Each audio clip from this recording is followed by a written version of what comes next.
how do you know if you're a victim of fraud or identity theft? And what can you do if you are? The first step is to determine if you actually have become a victim. Look for signs of fraud on your credit card and bank statements. Review these carefully every month. If something doesn't look right, investigate right away. Also, review your 3 credit reports frequently. Subscribing to a service that alerts you to critical changes made to those reports, sometimes known as a credit monitoring service, can also be a good way of detecting not only signs of fraud, but identity theft as well. Among other things, your reports allow you to see inquiries for new credit and accounts established under your unique identity, not just those for which you're receiving bills.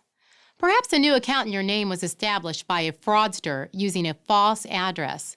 That address may appear on your report. Let's walk through some other possible scenarios. You receive phone calls or letters stating you've been approved or denied credit, or requesting additional information for an application you never submitted. A collection agency tells you that they're looking for payment for an account in your name, but you know you don't have an account with that creditor. This could be a simple mistake, or it could be identity theft. Or finally, on some of your credit reports, you find accounts with payment histories and other information that you don't recognize. This is another potential sign of identity theft. Good thing you checked your 3 credit reports. There are specific steps you can and should take if you become the victim of fraud or identity theft. But for now, let's focus on how you can reduce your risk of ending up as a victim in the first place.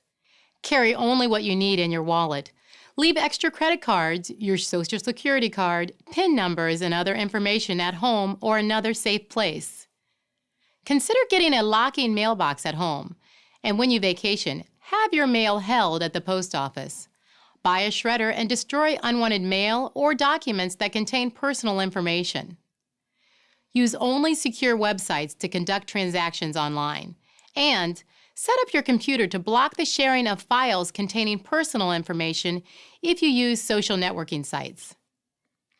Keep in mind that fraudsters are clever. Even taking these types of proactive steps can't guarantee that some form of fraud or identity theft won't land on your doorstep.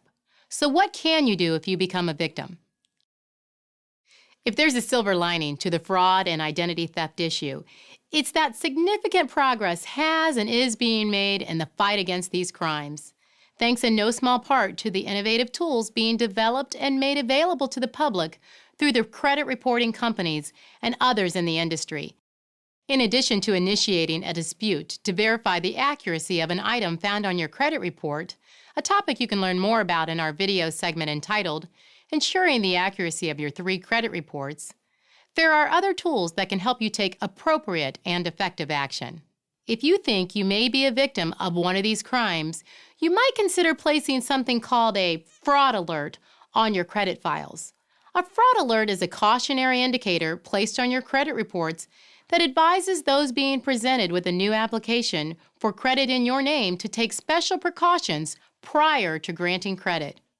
To place a fraud alert, all you have to do is contact one of the 3 national credit reporting companies and instruct them to add the alert. At TransUnion, you can do this right over the phone if you'd like. Thank you for calling TransUnion Fraud Victim Assistance. To use our automated system to add a fraud alert to your credit report, press 1. When you place an alert with any one of the 3 reporting companies, that company will alert the other 2 and instruct them to do the same. Your fraud alert will remain on your file for at least 90 days. If you still have concerns after it expires, you can simply renew the alert. With a police report stating you're a victim of fraud, you can place an extended alert that lasts 7 years. Active duty military personnel can place a 1-year alert. Another way to control access to your credit is with a security freeze. You may also hear this referred to as a credit freeze. A security freeze limits third parties from accessing your credit reports without your consent and can be a good option if you know you're a victim of identity theft or strongly believe you've become a victim. If you're a confirmed victim with a police report verifying that status, you can place your freeze separately with each credit reporting company at no charge. If not, minor charges may apply based on your state of residency. Once your security freeze is in place, even you will have to do some additional legwork by lifting each freeze temporarily in advance when you want to apply for new credit or enter into a transaction that requires access to your credit history.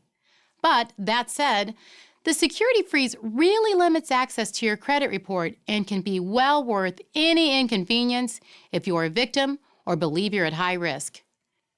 Be sure to check out the identity theft section of the TransUnion.com website for more details on these and other services available to you, including information on how to contact our Fraud Victim Assistance Department about your concerns.